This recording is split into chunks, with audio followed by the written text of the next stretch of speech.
Bueno, realmente para dar una definición, ¿qué entendemos por profilaxis?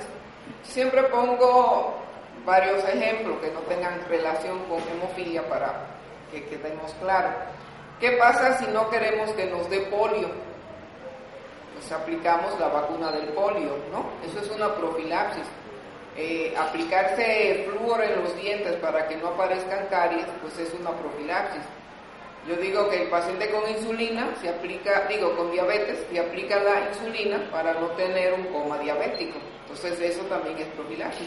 Entonces la profilaxis es usar un medicamento o hacer un procedimiento o hacer algo para evitar que suceda algo malo. Entonces la profilaxis aquí va a ser para prevenir ¿qué? Básicamente. ¿Qué? Los sangrados, pero básicamente, ¿qué es lo que vamos nosotros a buscar con una profilaxis? Prevenir. ¿Prevenir qué? ¿Cuál es la complicación principal de la hemofilia? ¿Qué es lo que no queremos que una persona con hemofilia? Las artropatías, y sean justamente las hemartrosis, porque sabemos todos que si un paciente con hemofilia tiene sangrados en las articulaciones a repetición, ¿en qué va a terminar? Pues en un daño articular, que si ese daño articular no se controla y se sigue dejando que siga sangrando, pues va a terminar en una discapacidad que van a terminar justamente con bastones, muletas, sillas de ruedas. Entonces lo que no queremos justamente es que esto siga sucediendo. O sea, ya basta, no queremos que las personas con hemofilia terminen en una discapacidad. Y como bien decían, también vamos a prevenir los sangrados, o sea, las hemorragias. ¿Y esto qué va a conllevar? Que pierdan menos escuelas, que no pierdan trabajo, porque no solamente sangran en las articulaciones, ¿verdad? Pueden sangrar en cualquier otro sitio. Entonces, lo que se busca, además de prevenir el daño de las articulaciones, es que se tenga una excelente calidad de vida. Entonces, esto básicamente, al final de todo esto, es buscando que la calidad de vida de una persona con hemofilia sea similar a la de una persona sin hemofilia. Entonces, esa es nuestra meta hasta ahora. Yo siempre, cuando me hablan de la cura de la hemofilia, hay que ser muy honestos y decirles, eso es algo que Juan Carlos, que va a todos los congresos, sabe que todavía eso es algo que no se está logrando. Se ha trabajado, se ha luchado, la terapia génica hace tiempo, años, desde los 80 que se está luchando con eso, y los resultados no han sido satisfactorios. O sea, tienen una vigencia muy corta, la hemofilia pasa de grave a veces a leve, y al final vuelven a su tipo de hemofilia grave que tenían en un inicio. Entonces, no hay que pensar en una cura, tenemos lo que queremos, que el paciente no sangre, y eso lo vamos a lograr aplicando el factor que falta, sin que el paciente tenga ningún evento hemorrágico. Entonces, eso es la profilaxis. Va a ser primera por la primaria, que se llama primaria, ¿por qué? Porque el paciente está virgen, no tiene ningún daño de ninguna articulación, tiene que por tanto ser un niño. Los niños generalmente empiezan los eventos hemorrágicos articulares después de los 6 meses. Entonces, esa profilaxis primaria se tiene que iniciar en edad temprana, en la edad pediátrica, y se define como primaria determinada por edad cuando se inicia antes de los 2 años de edad y sin que haya tenido evidencia clínica de ninguna hemorragia articular. Entonces, un niño que nada más sabemos que tiene hemofilia grave porque, bueno, sí le salen sus moretones, sí ha tenido quizás un sangrado de la lengua, de la mucosa oral, pero no ha sangrado de las articulaciones. Eso es por edad, antes de los 2 años. En el seguro tenemos antes de los 30 meses, pero o puede ser que haya sido después de la primera hemorragia articular. Buenos días. Una sola hemorragia articular y que no tenga daño permanente, o sea, que haya sido una hemartrosis, pero que no haya dejado secuela. Entonces, por tanto, la definición de profilaxis primaria va dedicada solamente, como decía Juan Carlos, a los niños. Y eso debe de ser, lo ideal es que ese tratamiento sea continuo, dependiendo de cuál protocolo uno eligió, pero no es asunto de que me la pongo esta semana y la semana que viene se me olvida y la otra semana también, entonces ahí se pierde el efecto. Tiene que ser continuo y de las 52 semanas que tiene el año, cuando menos deben de haber recibido tratamiento 46 semanas. Entonces, lo ideal es que reciban el año completito y que no se, bueno, pudo ser que en una semana por X circunstancia, bueno, yo le dejaría 50 como. ¿La que sigue, por favor? Bueno, y la secundaria sí están incluidos los adultos. ¿Por qué? Porque va a ser tratamiento también a largo plazo que se va a aplicar antes de que se presente el evento hemorrágico, independientemente de la edad, y donde ya hay un daño articular, o que el paciente, aunque en apariencia clínica no tiene ningún daño articular, siempre está sangrando de la misma articulación, lo que se llama articulación blanda. Entonces, prácticamente todos los adultos que no estuvieron en profilaxis primaria y que tienen una hemofilia grave y que tienen un daño articular son candidatos a una profilaxis secundaria. Entonces, el mensaje de esto es: ¿por qué llegar a una profilaxis secundaria? Digo, ya en el caso nuestro, ya ustedes son creciditos, ya no se puede retroceder, pero ahora que se empieza con este nuevo tratamiento, ¿por qué esperar que los niños tengan un daño en las articulaciones para iniciar con la profilaxis secundaria? Si podemos evitar que tengan daño articular con la profilaxis primaria. Entonces, eso es algo por lo cual uno tiene que luchar como médico, como pediatra. Es nuestra responsabilidad no permitir que un niño con hemofilia grave pase el tiempo sin que se tenga un tratamiento profiláctico. Y los padres tienen que luchar y solicitarlo. Y la mayoría de los que tienen aquí, o sea, de los pacientes, ustedes pueden tener sobrinos, entonces ya ustedes también que están concientizados, no pueden dejar que el sobrinito tiene esta hemofilia, que es grave, que ustedes han vivido la experiencia de los años, cómo la pasaron, cuando la transfusión era con críos, los dolores que pasaron, las angustias, todo eso que ustedes vivieron, no tienen por qué vivirlo hoy en día un niño con hemofilia. Y eso es algo que sí es muy importante. Bueno, también hay una profilaxis que es secundaria, que es limitada, que no tiene que ser continua por toda la vida, sino que puede ser dependiendo de que necesite rehabilitación. O sea, son aquellos pacientes que no sangran tanto, que no tienen un daño articular muy grave, pero que van a tener rehabilitación o van a tener salir de viajes o tienen una actividad deportiva, entonces se la pueden poner una profilaxis secundaria por determinado tiempo. Quizás no todos necesariamente, sobre todo ya los adultos que conocen sus patrones de vida, qué tanto sangran, qué tanto aguantan, realmente sangro mucho, no la necesito o no, pero no la necesito continua, pero ahora tengo que hacer un viaje en camión al norte, 12 horas de viaje, pues yo me debo de aplicar, aunque no tenga ningún evento de sangrado, una dosis para evitar que sangre durante el viaje. O sea, profilaxis es siempre que se aplique el factor sin que haya ningún evento hemorrágico. La que sigue, por favor. Bueno, entonces, todas las personas que tienen hemofilia grave, sea A o B, o hemofilia moderada, pero que clínicamente se comportan como graves, ya ves que hay pacientes que tienen hemofilia moderada, en especial A, y uno dice, bueno, es que parece grave, porque sangran muchísimo. Al contrario de los B, los muchos B que son graves, se comportan como moderados y a veces no requieren tratamientos profilácticos.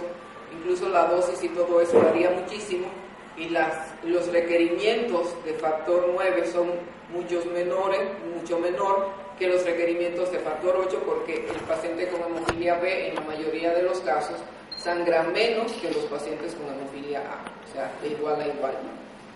Y en países como Suecia fue donde primeramente esto se hizo.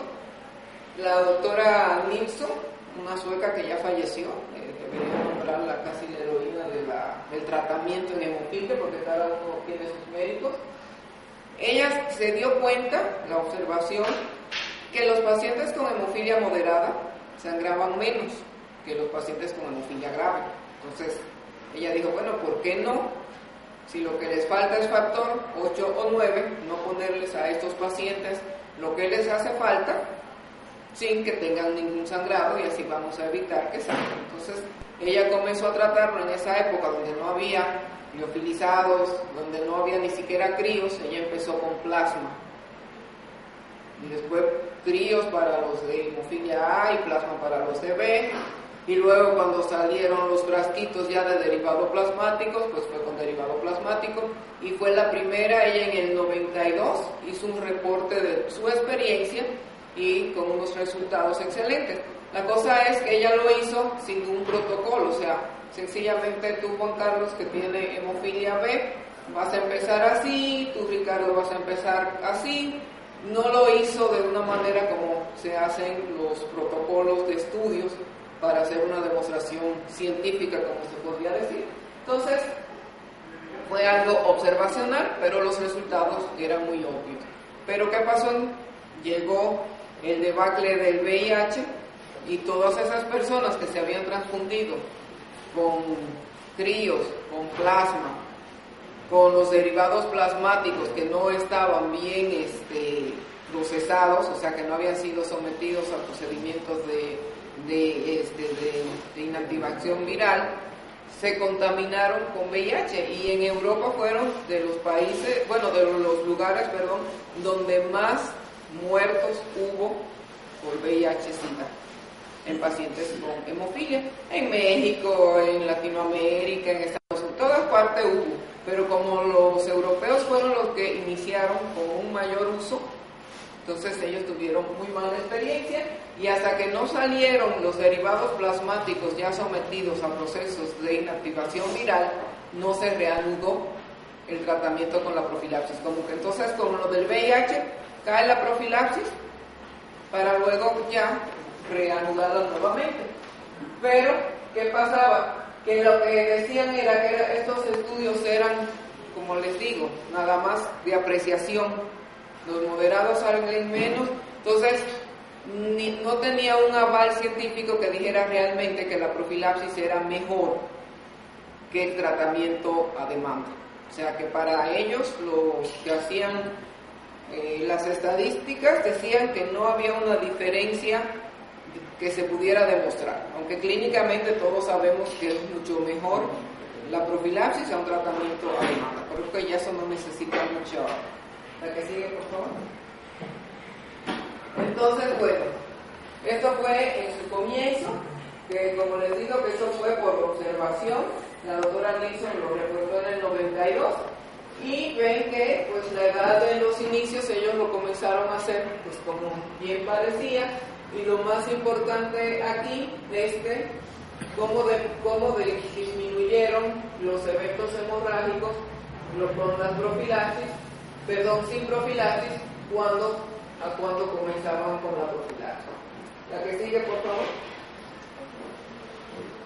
Bueno, esto es paciente que con hemofilia A grave, en otro estudio de esos observacionales, donde también se demostraba cómo tratamientos a demanda, cuántos sangraban, 31 eventos por año, comparado con profilaxis de 3 eventos al año. Entonces, eso era algo obvio.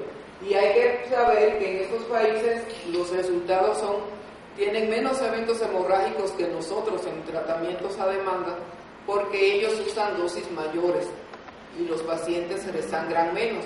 Porque aquí los pacientes me dan más o menos en pediatría como 4 eventos hemorrágicos al mes. y son 12, entonces yo llego fácilmente a un niño, puede llegar fácilmente a 50 eventos hemorrágicos aquí, porque quizá la dosis que usamos, los pacientes resangran porque no se les da el tratamiento adecuado. Ese es otro problema que tenemos también. La que sigue, por favor. Bueno, ¿qué pasa cuando el paciente se le retrasa este tratamiento? Se vio en pacientes de la edad de la primera hematrosis, como es alrededor de los 2.2 años, pero hay que saber que hay niños que a los 6 meses con el gateo ya pueden presentar un primer evento hemorrágico. Generalmente la edad promedio de inicio, en este estudio que hizo Fisher, era de 6 años. Entonces esto es lo criticable, como cuando se iniciaba tan tarde, pues vamos a ver qué pasa. Entonces le hicieron una evaluación a los 19 años. ¿Para qué sigue, por favor? Y aún así, les va mucho mejor, aunque se iniciara a los 6 años, que cuando no. Entonces, lo que le iniciaron por debajo de los 4 años, el puntaje de Peterson, que este es el estudio radiográfico, que mientras más bajito, quiere decir que radiológicamente el paciente tiene menos daño. Entonces, fíjense, los que lo iniciaron por debajo de 4 años tenían un puntaje mínimo de 2, quiere decir que no tenían casi ningún daño, y que los que lo empezaban por encima de 8 años, pues ya tenían un puntaje de 11.5, cuando el puntaje máximo 13. Entonces ya de 11.5, esos pacientes ya tenían un daño articular realmente significativo. Entonces, ¿la que sigue, por favor? Entonces, llegaron a esta conclusión que por cada año que se pospone la profilaxis después del primer evento hemorrágico articular, se incrementa en un 8% el puntaje radiológico a los 19 años.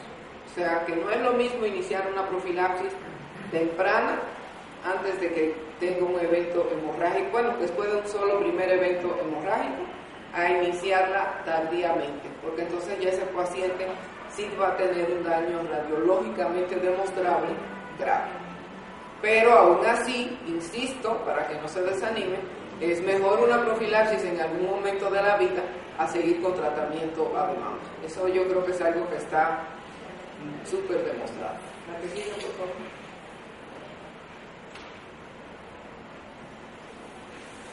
Bueno, ¿por qué? Cuando hay un daño en la articulación, lo que ellos concluyen es que cuando se inicia tardíamente y ya existe un daño, ese daño continúa. Sin embargo, en la práctica, lo que nosotros hemos visto, sobre todo en niños que responden diferente a los adultos, que estos niños llegan hasta a mejorar cuando se les inicia la profilaxis secundaria. O sea, de niños que tenían clínicamente una artropatía, esa artropatía se disminuye considerablemente. Entonces, como que aunque no es lo tan ideal, pero sí es bueno. Entonces, ¿qué va? Aunque siga progresando, cuando menos el paciente deja de sangrar, y si deja de sangrar, el daño cuando menos no va a ser tan grave como si nunca hubiera recibido la profilaxis. ¿Cuántos de ustedes de aquí están en profilaxis? ¿Cuántos hay con hemofilia grave? A o B. No, tú también. ¿Grave A? Sí. ¿No estás en profilaxis? No. Entonces eso hay que verlo. Sí, porque... Entonces es bueno iniciar, ya esto lo vamos a seguir repitiendo. Entonces la idea es, mientras más temprano podamos iniciar una profilaxis, mucho mejor. ¿Sí? La que sigue, por favor.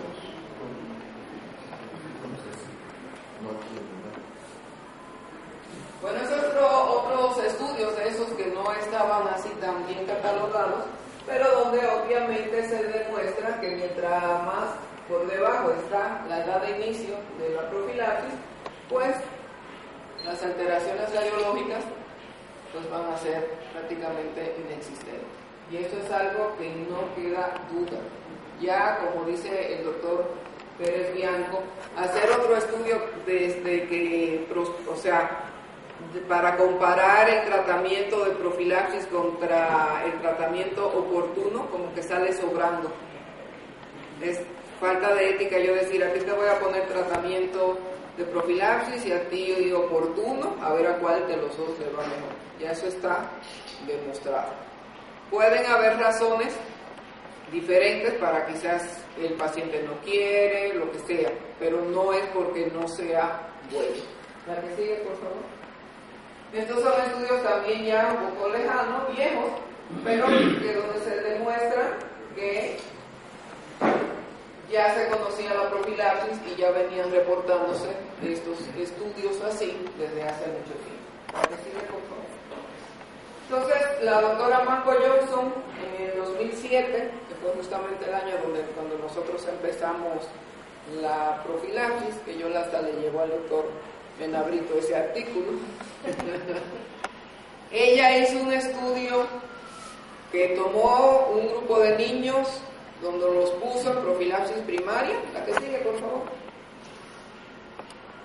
Bueno, un grupo de niños, que eran 32, en profilaxis, y otro grupo a demanda, con las mismas características, es decir, ambos eran de hemofilia A grave y no tenían inhibidores y no tenían daño articular y no tenían más de un evento articular y tenían menos de 2 años de edad. Entonces, estaban catalogados igualitos y empezaron a ver que los pacientes en tratamiento a demanda sangraron 18 veces en un año comparado contra 1.9 de lo que estaban en profilaxis. O sea, 2, por decir. Y esto, como insisto, le daban dosis elevadísimas cuando tenían un evento de hemorragia articular. Entonces, por eso vemos que nada más son 18.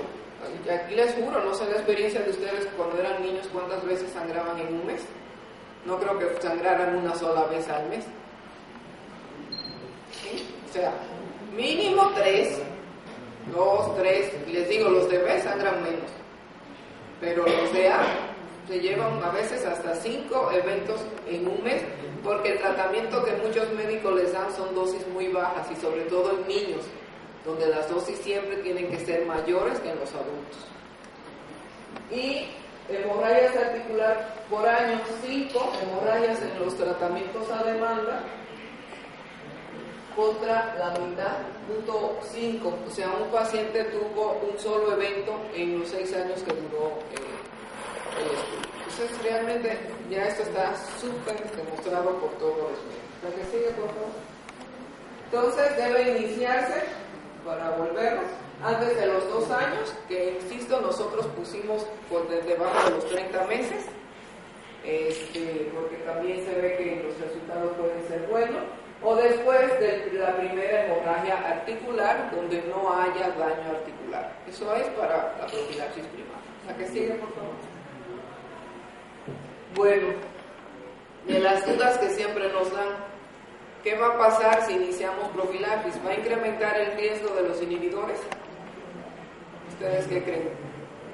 No hay datos que así lo refieran, aunque mucha gente lo dice, no hay datos. Pero realmente lo que se está viendo más bien es que tiene un efecto protector, porque esa idea que teníamos antes, yo que soy de la época de Rasputín, sí, que manejábamos en el infantil las hemorragias con reposo, hielo y una férula, y que no se transfundía mucho por miedo a que desarrollaran inhibidores, y eran gente muy brillantes, porque el doctor Dorantes, mi respeto.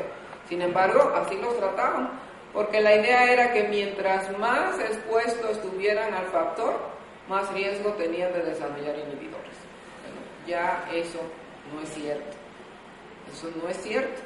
Lo que se ha visto es que, por el contrario, puede disminuir el riesgo. No estamos diciendo que no que desaparece ese riesgo, ¿no? Disminuye el riesgo. Entonces, en lugar de hacerles daño la mucha exposición al factor, por el contrario, los protege. Por eso los adultos tienen mucho menos riesgo, no es que no tengan, pero van a tener mucho menos riesgo de desarrollar inhibidores que los niños.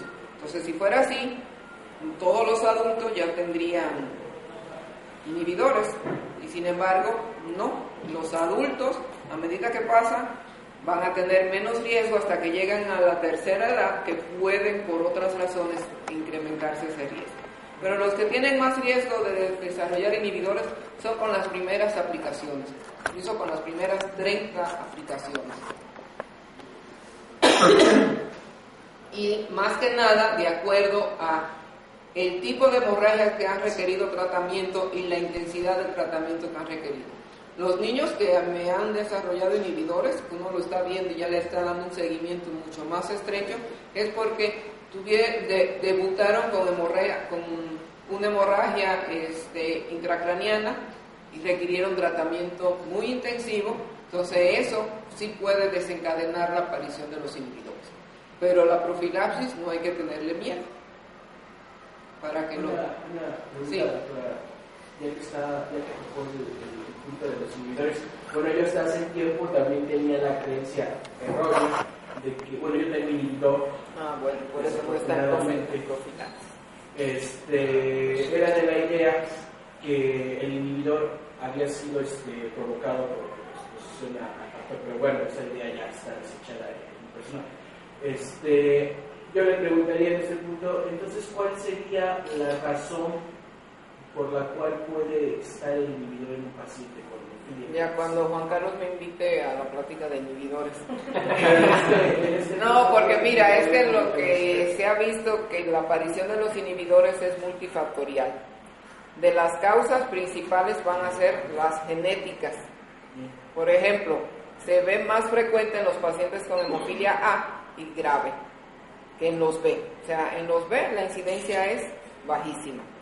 Segundo, si tienes un pariente cercano que tiene inhibidor, o sea, si en tu familia con hemofilia hay alguien con inhibidor, tienes un mayor riesgo de que desarrolles inhibidor.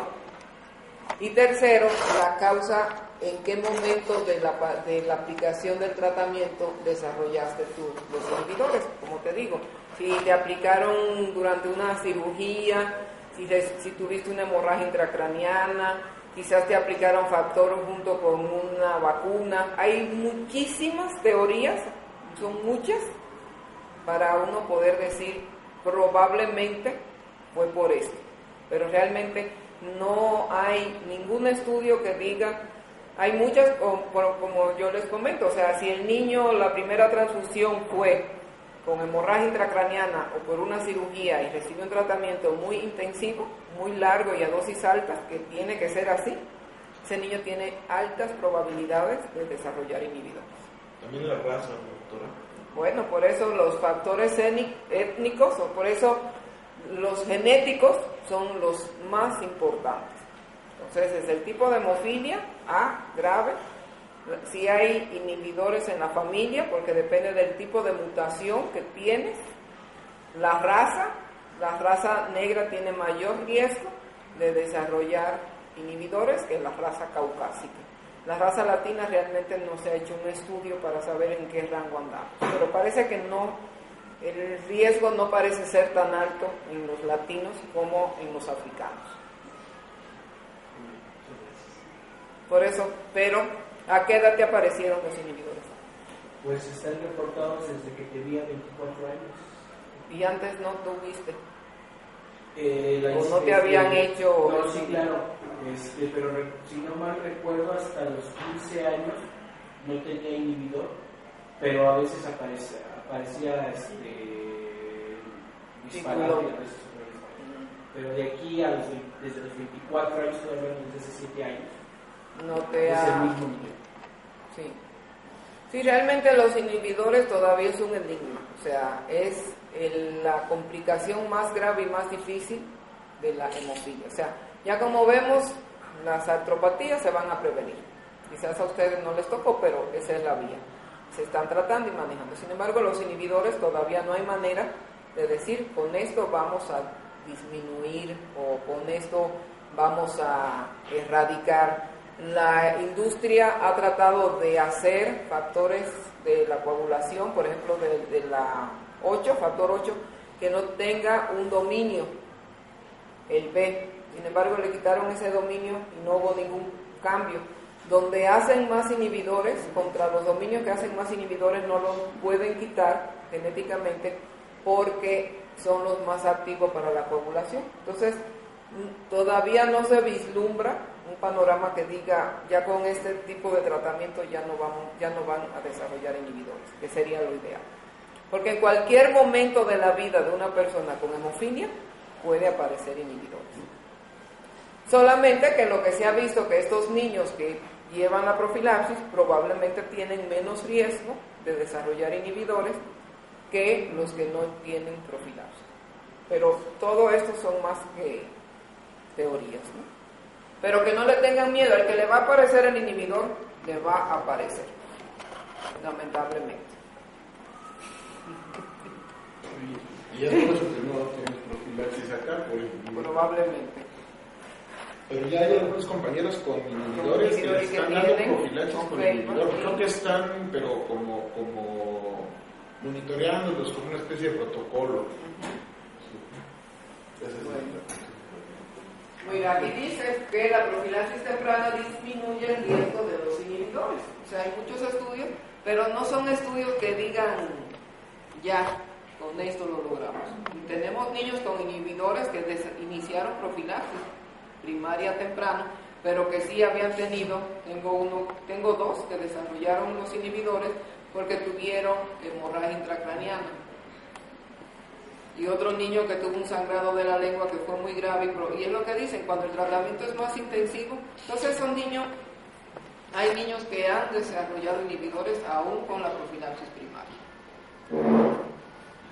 Pero bueno, ¿la que sigue, por favor? Entonces, lo que parece decir es que sí puede disminuir la profilaxis primaria de inicio temprano. Lo que se considera es que si la profilaxis se iniciara casi, algunos dicen, desde el periodo neonatal casi, o sea, mientras más temprano se puede iniciar, mejor, porque así el organismo se va acostumbrando a esa sustancia extraña, porque el organismo hace anticuerpos no contra el factor 8 que uno produce, es contra el factor 8 que se está administrando. Entonces, si le vamos exponiendo durante mucho tiempo a dosis baja, quizás desde un inicio, para que el niño se vaya acostumbrando, es menos probable que desarrollen inhibidores. Pero no podría decirles que con eso ya vamos a evitar la presencia de los inhibidores. ¿La que sigue, por favor? Bueno, la otra es que en la vía de administrarse en pediatría, que es para esto, que en lugar de colocar un catéter ya no se requiere obligatoriamente que los niños para entrar a profilaxis tengan que tener un catéter venoso central, de esos que se usan en leucemia, sino que se puede hacer por la vía periférica. Esto facilita que la familia sea la que le aplique el factor en su casa y que dependan menos de ir al hospital. Bueno, entonces hay esquemas, aquí está cómo debe de iniciarse. Hay esquemas que comienzan con dosis muy alta, como les digo, los países europeos usan dosis hasta de 25 a 40 unidades por kilo, diarios o días alternos. Sin embargo, los canadienses iniciaron un sistema que se llama escalado. Realmente no sé si ellos parece ser que ellos cuando menos son los pioneros en reportarlo, porque no lo he visto en otro sitio antes que ellos inician primeramente una dosis a la semana. Si tienen eventos hemorrágicos en las articulaciones, ponen 2 veces a la semana, y si siguen con eventos hemorrágicos, lo pasan a 3 veces a la semana. Esto ayuda a que el niño se vaya adaptando, se conozcan sus abscesos venosos, se le vayan desarrollando las venas, se consume menos, y la verdad que les va muy bien. ¿La que sigue, por favor? Bueno, entonces no es necesario usar la dosis tope, dosis altas como los suecos, se pueden usar dosis más bien bajas. Los holandeses, por ejemplo, no usan dosis tan altas como los suecos y los ingleses, usan dosis más bajas y se ha visto que a los pacientes les puede ir muy bien. Bueno, esto es un estudio que dijo cómo cuando se inicia la dosis de profilaxis completa antes de los 3 años de edad, o sea, eso es una forma de iniciarlo, dosis completa, como les digo, de 25 a 40 días alternos, 3 veces a la semana o incluso hasta diario. Pero bueno, no somos nosotros. O usarlo con dosis escalonadas y muchos lo que hacen es que completan la dosis tope, la dosis total, para los 5 años de edad ya le tienen la dosis completa. Ahí en eso nadie está de acuerdo, no se sabe cuál es el esquema ideal, cuál es la dosis ideal, nada más lo único que se ha demostrado es que la profilaxis funciona. Pero no hay nadie que me pueda decir, no hay ningún estudio que diga que esta dosis, por ejemplo, no hay ningún, claro que mientras más alta sea la dosis, pues probablemente va a ser mejor. Pero nosotros quizás nos podemos dar el lujo, que los niños realmente no sangran con estas dosis escalonadas, pero aun cuando sangraran, quizá para yo poder atender a muchos niños con profilaxis, yo me tengo que adaptar a dosis no tan elevadas, porque aquí hay que ir poco a poco hasta que se convenzan. Si comenzamos a usar 40 unidades por kilo, 3 veces a la semana, por decir algo, pues ya no existiría tratamiento. Entonces, hay que ir demostrando las cosas y en caso de que sea necesario, irlas incrementando. En los adultos realmente no se requieren dosis tan elevadas, porque los niños, el aclaramiento renal, o sea, ellos botan muy rápidamente los medicamentos por la orina. El riñón funciona muy rápido en estos niños, entonces ellos necesitan en todo tipo de tratamiento dosis más alta que los adultos, ya sea quimioterapia, ya sea antibióticos, factores de la coagulación. Siempre los niños requieren dosis mayores y por kilo de peso, y tenemos que darle siempre más. ¿La que sigue? ¿La que sigue? Bueno, como les decía, este es el esquema canadiense. Comenzamos 50 unidades por kilo una sola vez a la semana. Si sangran 30 unidades por kilo 2 veces a la semana. Y si sangran 25 unidades por kilo 3 veces a la semana. Y si se mantienen con eventos hemorrágicos, que eso sería muy raro, pues uno le va incrementando 5 unidades por kilo por día. O sea, en lugar de 25 lo pasó a 30 unidades 3 veces a la semana. Pero podrán tener quizás algún otro evento. Nosotros vamos a publicarlo a ver si va a ser y nosotros nos apuramos. La que sigue, por favor. Bueno, en estos estudios, la que sigue, para demostrar aquí cómo los pacientes se mantienen a los 5 años, casi el 50% de los pacientes solamente seguían requiriendo una sola dosis a la semana, a los 5 años. Y la mínima era cantidad, el 16% lo requería ya la dosis completa. Entonces, imagínense lo que uno se economizó en esos 5 años, donde la mitad la pude mantener con 50 unidades por kilo una vez a la semana. Además de que le evité las aplicaciones, ¿no? Y a los 11 años, o sea, 6 años después, el primer grupo de una vez a la semana seguía siendo el grupo mayor, aunque ya no con tanta diferencia. Porque pues ya los niños seguramente eran más grandes, más actividad, más todo, y ya la dosis completa la tenía, al igual que las 2 veces por semana, se mantenían en 32%. Sin embargo, sigue habiendo un buen grupo de pacientes que no requieran 3 piquetes a la semana. Porque si sumamos 32 más 36, son 68%. O sea, mucho más de la mitad que nada más se aplicaban 1 o 2 veces a la semana. Y eso seguro al Instituto de Gusto. Y ese es el que nosotros estamos aplicando en la raza. ¿Sigue, por favor?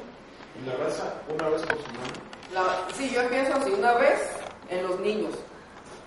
Eso es en la primaria, porque de la secundaria ninguno ha podido estar una vez a la semana, excepto los de B. porque los de B sangran muy poco, y los niños de B, yo digo que nada más hay que darle a oler el factor 9, se han mantenido una sola dosis a la semana, la misma dosis desde que empezaron en el 2007, no le hemos aumentado y se olvidaron de sangrar. Eso casi es un milagro. Solamente hay 1 o 2 niños de B que lo tienen 2 veces a la semana porque son adolescentes y ya tenían más daño articular. Pero ellos con una sola vez a la semana. Y los de A, pues sí, comenzamos una vez. Hay un grupo que está una vez, otro que la mayoría sigue siendo de una vez a la semana. Y la mínima cantidad, creo que son 3 niños que están 3 veces a la semana nada más. Entonces realmente eso es fabuloso. Pero sí es muy importante que tiene que llevar, esto tiene que ser de una forma constante, continuo, ya sea secundaria.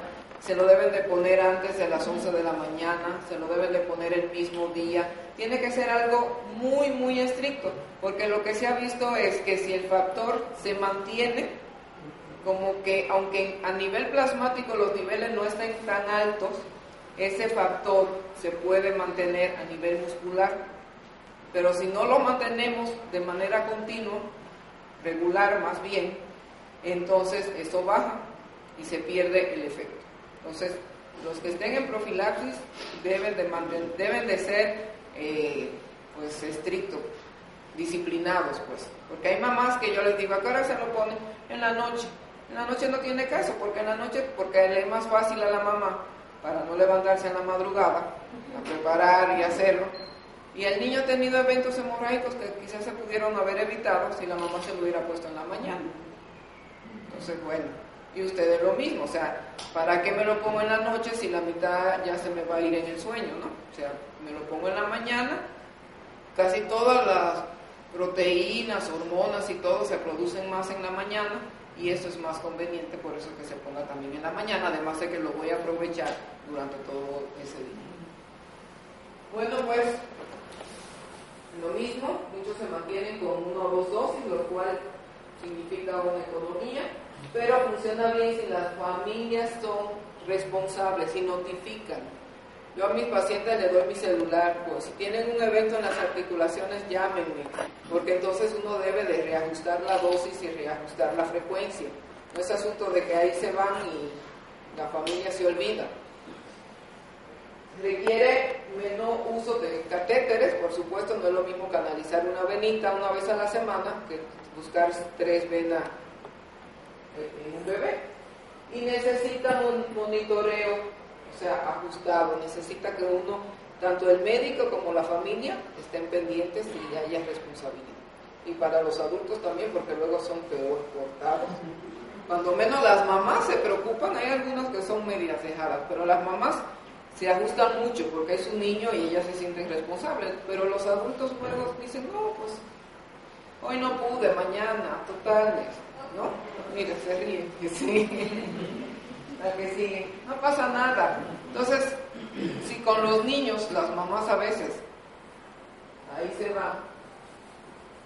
Bueno, la de dosis alta, como les digo, esto tiene que ser países como Suecia, Inglaterra, porque ni siquiera Estados Unidos. En Estados Unidos, como el 50% o menos de la población está en profilaxis. No crean que Estados Unidos, con el sistema de salud que tiene, es nefasto.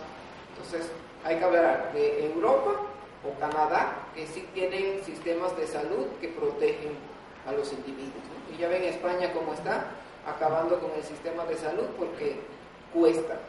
Entonces, usar 40 unidades por kilo 3 veces por semana o cada 2 días alternos, eso realmente es muy costoso. Y lo más importante, porque yo siempre le digo, o sea, no importa lo que cueste, todos lo valemos, ¿no? La salud no tiene precio, pero si puedo lograr lo mismo, ¿para qué irme a lo más alto? ¿No? Nada más, o sea, tampoco es asunto, porque lo dicen los suecos, que son perfectos, hasta se suicidan porque están aburridos, de que todo lo tienen bien. Yo no lo puedo hacer, porque yo en lugar de 1 tengo quizás que darle de comer a 10, entonces, y los 10 comen bien, entonces no me tengo que ir a lo que sobra, ¿no? Porque de veras, los que vean los niños de la raza en profilaxis, en especial la primaria, incluso los de secundaria, y los de primaria uno los ve y son niños sanos. Y uno se siente realmente así como que, wow. Y importante también, miren aquí, dosis baja de 10 unidades por kilo, 2 a 3 veces por semana. Incluso la misma Federación Mundial hace este tipo de recomendación. Para no tener nada, una manera continua de aplicación es recomendable. Y aquí lo están viendo ustedes, con los adultos nos están usando dosis muy elevadas y parece ser que le está funcionando. Porque los adultos, insisto, necesitan dosis menores. Y si la dosis es continua, regular, pues va a funcionar muy bien. Y lo más importante, va a llegar el momento que no vamos a tener un protocolo de decir todos van a usar a 10 o a 20 o a 30, sino que un individuo puede necesitar 40 y otro individuo puede necesitar 10.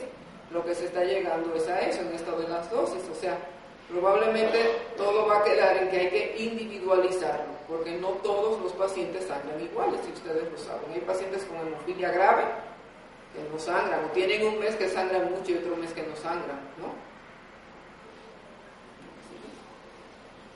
Bueno, y la secundaria, no sé, me avisan cuando. Si quieren interrumpir, también se vale. Bueno, este es un estudio del doctor Valentino que salió en el 2012. Él es un expertazazo en sí, para que vean. Él es pediatra, pero está viendo adultos. Y eso es muy bueno, porque cuando uno ve al niño y lo puede ver en la edad adulta, pues es fabuloso. O sea, lo vi, pasó a la adolescencia y ya tiene 20, 25, 30, 40, y uno lo conoció. Entonces eso es muy bueno. Hasta que uno aguante también, ¿no? Porque entonces ellos hicieron 2 grupos de profilaxis secundaria, por supuesto, contra un grupo con demanda. O sea, se compararon, pusieron, a ti te pongo ahora a un régimen alto en profilaxis secundaria con un régimen de tratamiento y a ti tratamiento a demanda. Y luego tratamiento más alto en profilaxis. Bueno, tratamiento de la profilaxis ajustado más bien a la dosis del factor circulando. O sea, él ajustaba para que el paciente siempre mantuviera un nivel del factor por encima del 2%. Que eso es algo que ya no se necesita, como les digo. Quizás en plasma no esté muy alto el factor, sin embargo, funciona. Y eso es lo que vamos a ver aquí. La que sigue, por favor.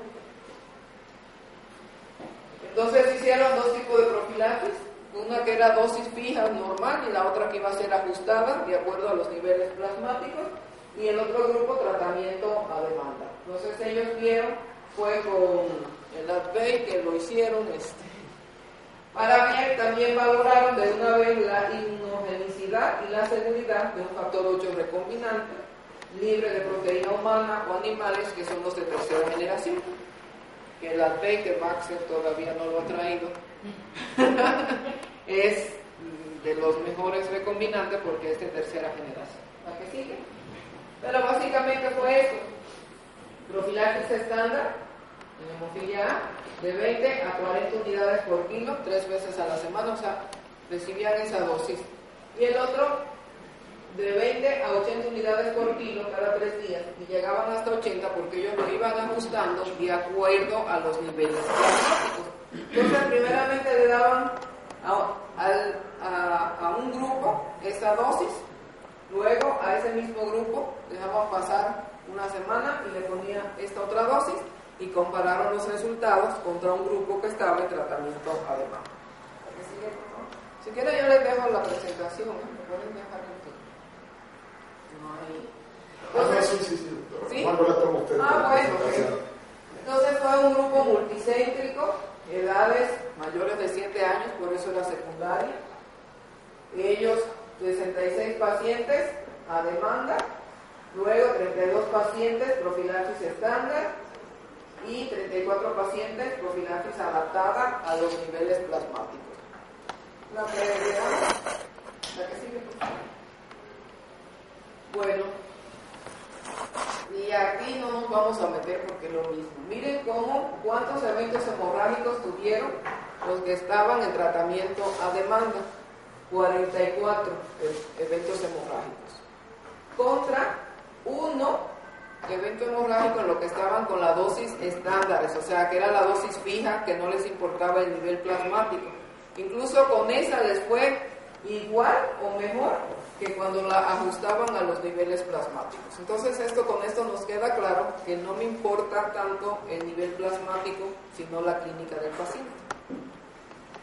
Entonces, pero de que no queda duda, incluso comparándolo con esta, de 44 a 2, pues no hay ni que decir que la diferencia realmente es trascendente. Entonces, contra eso, estas son las evidencias que ustedes requieren para poder solicitar o demandar o pedir que los evalúen a ver si son candidatos a poder entrar a una profilaxis secundaria.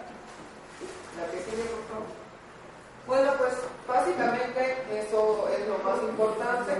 En ambos regímenes de profilaxis hubo mejoría significativa en su calidad de vida relacionada con la salud, el dolor, el puntaje de componente físico, y la eficacia fue similar en los 3 regímenes, o sea, en cuanto a que respondían a los eventos hemorrágicos. O sea, la eficacia del medicamento fue muy buena. Aquí lo que importa era si era profiláctico o si era alemán. Ningún paciente desarrolló inhibidores, a pesar de que también a veces los recombinantes tienen fama de que pueden desarrollar inhibidores. Este estudio concluye que el factor 8 recombinante de tercera generación es seguro y efectivo para el control y prevención de hemorragias inofiliadas. La que sigue, por favor. Bueno, profilaxis secundaria puede reducir episodios de sangrados articulares y otros también, como en niños. Si han tenido, todo niño que tenga una hemorragia intracraniana obligatoriamente debe de pasar a una profilaxis, no importa la edad, porque yo no quiero que ese niño vuelva a sangrar. Permite la terapia física para ayudar a mejorar la función articular y puede ser útil para evitar articulaciones blancas. Entonces, tiene sus indicaciones y pues el que no pudo entrar en una profilaxis primaria porque no existía, pues tenemos la opción de una profilaxis secundaria. La que sigue, por favor.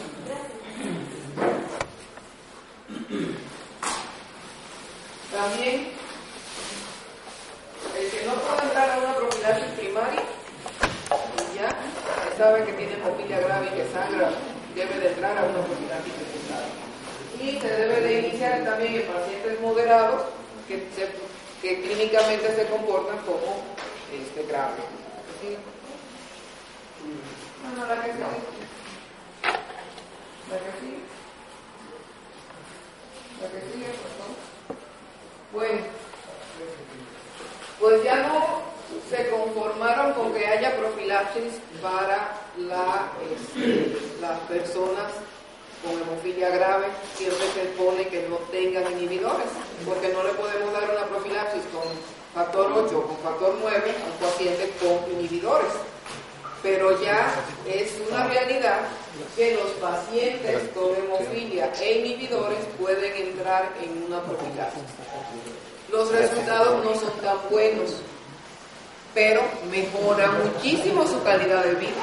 Bueno, lo vamos a ver. Entonces, ya el riesgo así de que los pacientes, siempre han oído que los pacientes con inhibidores no sangran más, sino que cuando sangran no responden al tratamiento. Pues ahora podemos evitar que esas personas también sangren, ¿sí? Cuando menos que disminuyan los eventos hemorrágicos, porque sabemos que los tratamientos bypassiantes, ya sea factor 7 recombinante o el concentrado de complejo protrombínico, no funcionan tan bien. Lo que mejor funciona es el factor 8 para la A y el factor 9 para la B. O sea, eso es la respuesta cuando no hay inhibidores, es del 100%. Sin embargo, cuando un paciente tiene inhibidores y usamos tratamiento bypassiante, pues lo más que 90%, 70%, o sea, la respuesta no es tan ideal porque no estamos dando el tratamiento específico. Por eso hasta se llegan a combinar ambos medicamentos, porque incluso unos responden al factor 8, al 7, otros responden al FEIBA, y a veces hay que combinarlos los dos. Entonces, pero aunque no sea tan ideal, esas personas mejoran mucho su calidad de vida cuando entran en un programa de profilaxis. ¿Y con qué sería la profilaxis? ¿Cómo te llamas? Jesús. ¿Con qué sería? Con FEIBA. O con 7, vamos a decir. Sin embargo, la vida media del FEIBA es más prolongada y eso ayuda también a la economía y a que como la vida media es más prolongada, pues les puede ir mejor. O sea, no necesitan dosis diarias como sería también conocida. Pero bueno, la que sigue, por favor.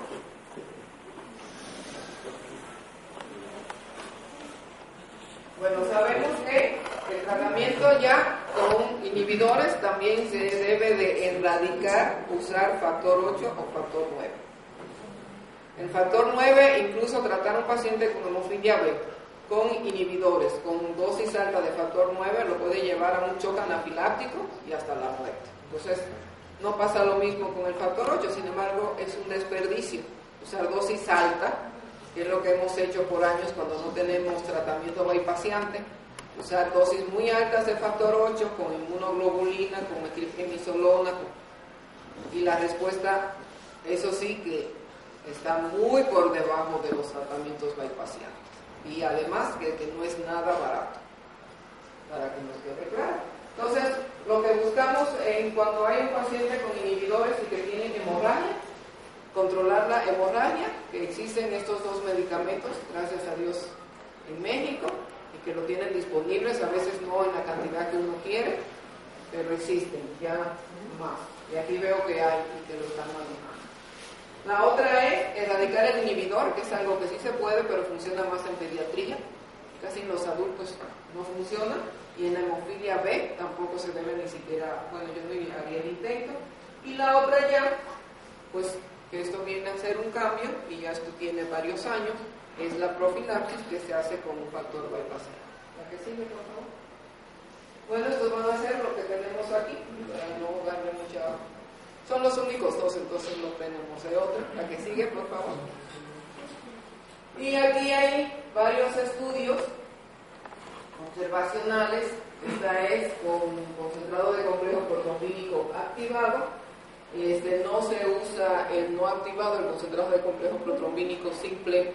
Ya incluso creo que aquí en México no lo traen. El Proplex. No, ya no. Había muchos problemas con el Proplex, ¿no? A veces...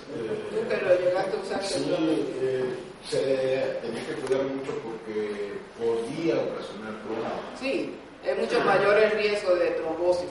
O sea, y... No, sí. No, pueden decir. No, también lo que hubo con el Proplex fue que se prohibió en Estados Unidos que hubo muertes relacionadas al Proplex directamente, de hecho por infecciones también por pacientes en el país, y lo prohibieron.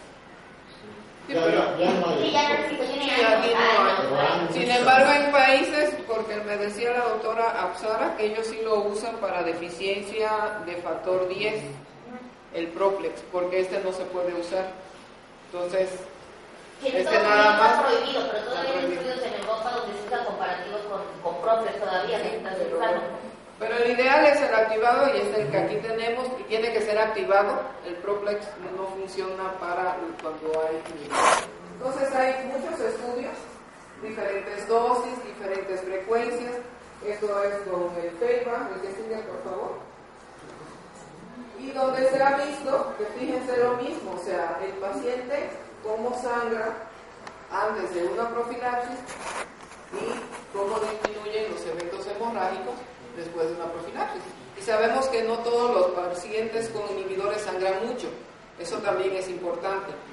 ¿Qué tanto sangra? Porque yo tengo niños con inhibidores que sangran muy poco, gracias a Dios. Entonces, si son niños que no sangran mucho, son adultos que no sangran mucho, no necesitan una profilaxis realmente. Esta profilaxis va dirigida a los que tienen un daño articular y que sangran y siguen sangrando. Porque si sangran ocasionalmente, de cada 2 meses, cada 3 meses, no les discapacita, no pierden trabajo, pues se le puede recibir un tratamiento adecuado, oportuno, con dosis adecuadas. Pero si tienen muchos eventos, pues sí son candidatos. Incluso los niños que tenemos en tolerancia inmune, que gracias a Dios tampoco son muy sangradores, si esos niños tuvieran muchos eventos hemorrágicos, ellos serían candidatos de que además de estar en tolerancia inmune, estuvieran en profilaxis. O sea, pueden recibir ambos tratamientos y no pasa nada. ¿Jesús tiene preguntas? No, ¿Queda claro? ¿Tú cuánto sangras? Pues afortunadamente, gracias a no es candidato. 3 sangrados al mes llega a ser el tope máximo. Pero es bastante. ¿De dónde sangras principalmente? Principalmente rodilla izquierda y tobillo. Pues sí es candidato. Sí. Y aquí hay profilaxis. Sí, yo conozco un niño, bueno, un paciente. Aquí. Sí, yo sé de aquí. Este niño que es tío de Luis Daniel. Ya sé, sí, ya lo conozco. Sí, ahí está Carlos Adrián. ¿Cómo se llama? No recuerdo cuál es su apellido. Carlos Adrián. López. No, pero como el apellido no recuerdo. Segundo es López. La que sigue, por favor. Bueno, también aquí vemos profilaxis con factor 7. O sea, aquí lo que sucede, como ya les digo, es que sí se tiene que administrar la frecuencia, fíjense, o 2 veces al día, o 2 veces por semana, o 1 vez diario. Entonces, el 7 ese es el inconveniente que tiene. La frecuencia, porque sabemos que la vida media del 7, al igual que el 7 plasmático, es una vida media corta. Pero se ha visto que aun cuando sea una vida corta, también parece que funciona. Como les digo, esto no importa tanto porque no vamos a medir ni el FEIBA ni el 7 plasmático. Entonces, la única manera que podemos demostrar que esto funciona es que no sangren, porque si tienen un evento de sangrado, se controla, porque no podemos demostrarlo como con el factor 8 o el factor 9. La que sigue, por favor. Bueno, y es igual. Las barras más oscuras son los eventos hemorrágicos antes de la profilaxis y las amarillitas después de la profilaxis, aunque era esto también con factor 7. Entonces, los dos funcionan y al igual que en la profilaxis secundaria, los eventos hemorrágicos disminuyen considerablemente, aunque quizás no tan excelentemente como con el factor 8 o 9, pero la realidad es que sí hay disminuciones. Miren aquí,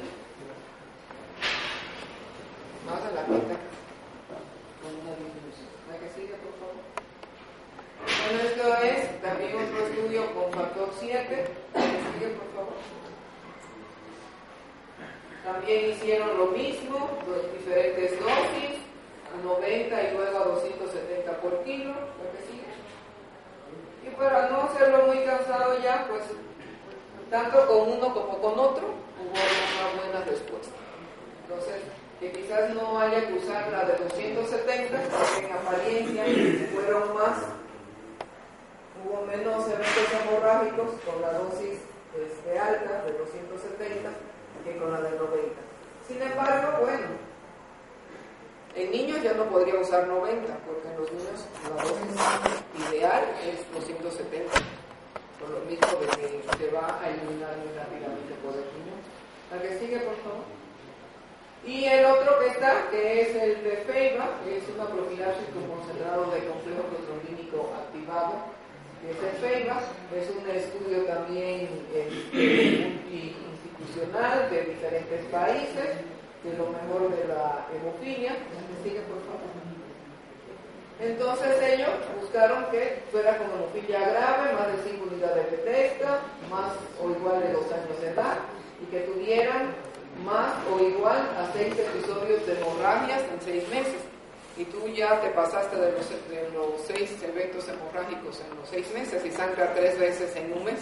Sí, cuando mucho. Cuando mucho y cuando nada. Sin hemofilia a veces sí. Y en 6 meses, ¿como cuántas veces sangra? En 6. ¿Tú llevas tu registro? Sí. La que sigue, por favor. Estos son los países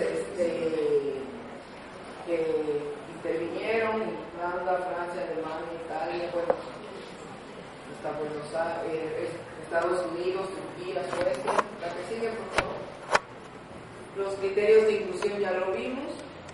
Ellos excluyeron a los que estuvieran sometidos a tolerancia inmune, sin embargo, porque esto es un protocolo, pero en la vida diaria, aunque estén en tolerancia inmune, sí pueden estar sometidos, que no sean bebés.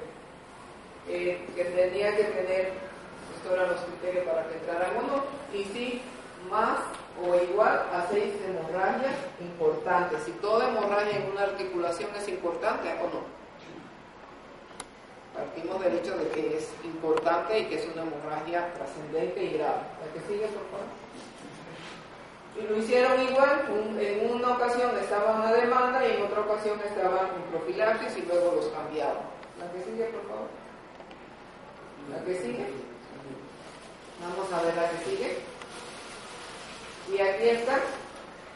En el periodo que los pacientes estaban en tratamiento a demanda, número de episodios hemorrágicos hasta 13, y cuando estaban en profilaxis, pues la reducción fue de un 62% de eventos hemorrágicos. Entonces, es muy bueno, es más del 50%. Entonces esto es para que también sepan que no hay que sufrir aunque tenga inhibidores. La que sigue, por favor. Bueno, eso del otro grupo, que igualmente también hubo una reducción pues significativa. O sea, aquí primero el mismo grupo a demanda, luego profilaxis, y a demanda, luego profilaxis. Y la reducción pues sí realmente es significativa. La que sigue, por favor. Es lo mismo. La que sigue. Yo creo que ya. No sé si.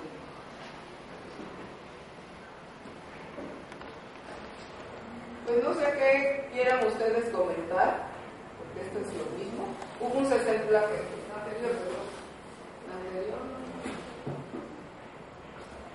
hubo un 62% de reducción en los episodios de hemorragia. La dosis fue de 85 unidades. Saben que el FEIBA no debe de pasar de 200 unidades por día, pero podemos llegar hasta las 200. Entonces aquí fueron nada más 85 unidades promedio 3 veces a la semana. Digamos que podemos usar hasta 100 unidades por kilo 3 veces a la semana. 62% de reducción en los episodios de hemorragias en general y 61% de reducción en las hematrosis y 72% de reducción en las articulaciones blandas. Entonces es un panorama que realmente vale la pena. Fíjense que las reacciones fueron alergia a un paciente, complicaciones relacionadas con el catéter, que eso es cuando se necesita en 3, probablemente fue en niños, que no, sin trombosis, y 8 pacientes que se asignaron aleatoriamente no completaron el estudio.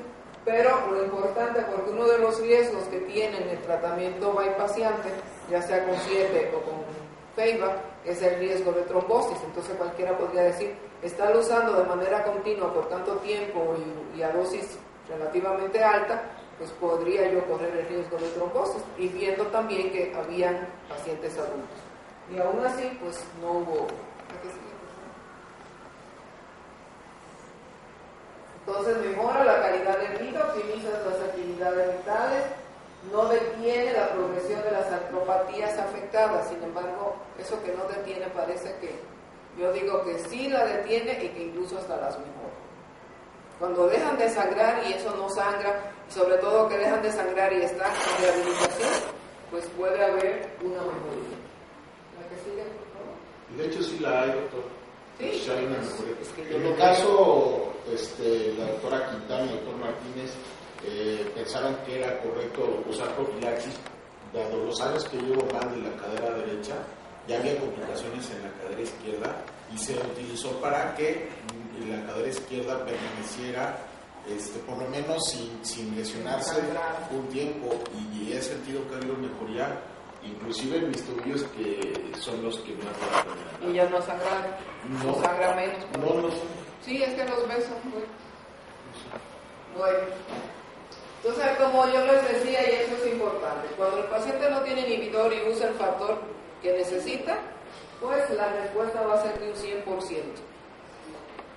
Cuando es con inhibidores, puede ser de un 90 a un 80%, porque les digo, no estamos usando el factor que se necesita, estamos usando como una alternativa. Pero aún así, que me responde el 90%, es excelente, ¿no? Entonces, que la respuesta no sea tan buena como con el factor deficiente, pero es excelente. Entonces, eso hay que tomarlo en cuenta. Existe la posibilidad de complicaciones tromboembólicas, y esto es importante a ustedes los adultos. Yo creo que es importante programar una plática. Los adultos se tienen que cuidar, como todos los adultos. En los niños les va todo maravillosamente. No hay trombosis, no hay diabetes, no hay hipertensión. Los niños obesos, pues, no pasa nada.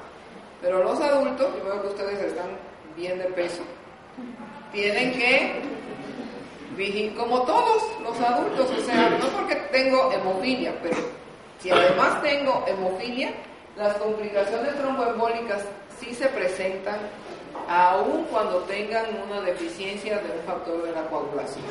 Aun cuando la tendencia natural es a que sangren, como ya están recibiendo un tratamiento para no sangrar, lo lógico es que ya se están comportando como individuos sin problemas de sangrados. Entonces, si tienen diabetes, si tienen hipertensión, si tienen obesidad, si tienen el colesterol alto, malo, el colesterol malo, alto, si tienen todos esos factores, pues también les van a dar infartos.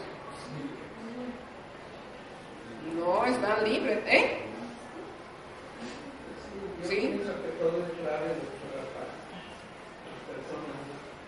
De por sí la hemofilia en todas las partes y en todas las edades es una cosa muy grave, siendo tanto para ellos como para nosotros. Pues sí, pero por eso es que la educación tiene que empezar desde pediatría, porque tiene que aprender a que tienen que hacer ejercicio. Todo lo deberíamos de aprender, ¿no? Pero la persona con hemofilia se tiene que mover más. No hay duda. Y hacer ejercicio. Entonces, la que sigue, ya para concluir, el tratamiento de coprofilaxis mejora la calidad de vida en pacientes con o sin inhibidores, para que no nos olvidemos de esta parte. Yo creo que ya está última. Muchas gracias. Gracias.